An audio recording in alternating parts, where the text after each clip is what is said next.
এবং আমাদের ইন্ডাস্ট্রিতে এই অপূরণীয় ক্ষতি আমার মনে হয় না আরেকজন শাফিন আহমেদ আর আসবেন নাকি। আপনারা সবাই ওনার জন্য দোয়া করবেন।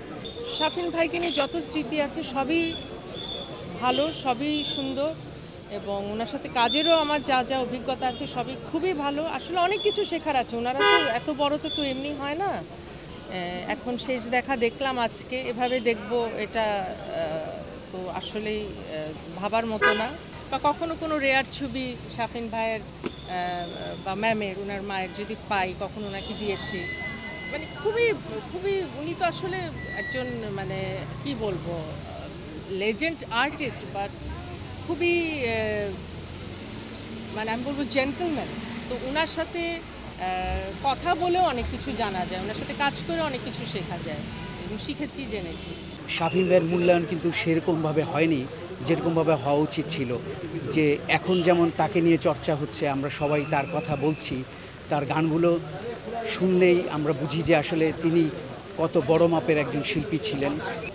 আজকের এই দিনে আমি শাফিন ভাইকে গভীরভাবে শ্রদ্ধা জানাচ্ছি এবং বলছি যে আপনি আপনার গানের মাধ্যমেই বেঁচে থাকবেন আমাদের মাঝে। আমাদের খালি মিউজিকের ক্ষেত্রে না, সেটা সাংস্কৃতিক অঙ্গনে যারা যারা চলে যাচ্ছেন একটা জেনারেশন, ৭১-এর পরে যারা আসলে হাল ধরেছিলেন এই দেশের সাংস্কৃতিক অঙ্গনে, এই মানুষগুলো চলে যাওয়া মেনে নেওয়া খুব কষ্টকর, কিন্তু কিছু করার নেই আমাদের।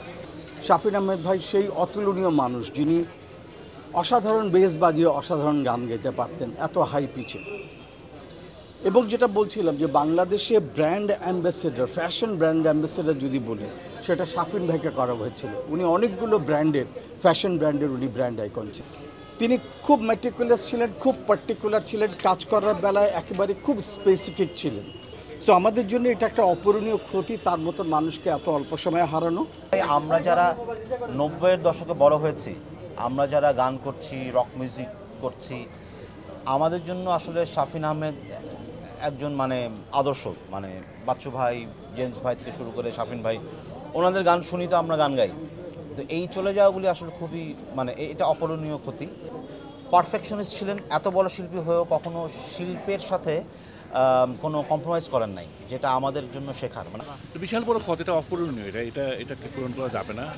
ওর যে কন্ট্রিবিউশন এবং ওর স্পেশালি যে ভয়েসের স্টাইলটা এবং ভয়েসের যে রেঞ্জটা, সেটা তো দ্বিতীয় আর কেউ নেই, অদ্বিতীয়। এবং মাইলসের সবচেয়ে বড় কথা ছিল তার কণ্ঠ, সেই কণ্ঠটাই তো চলে গেল। মেইন কণ্ঠটা তার ছিল এবং সে অনেক দূর নিয়ে গেছিলো ব্যান্ডটাকে। তার কণ্ঠর যে তার শৈলী,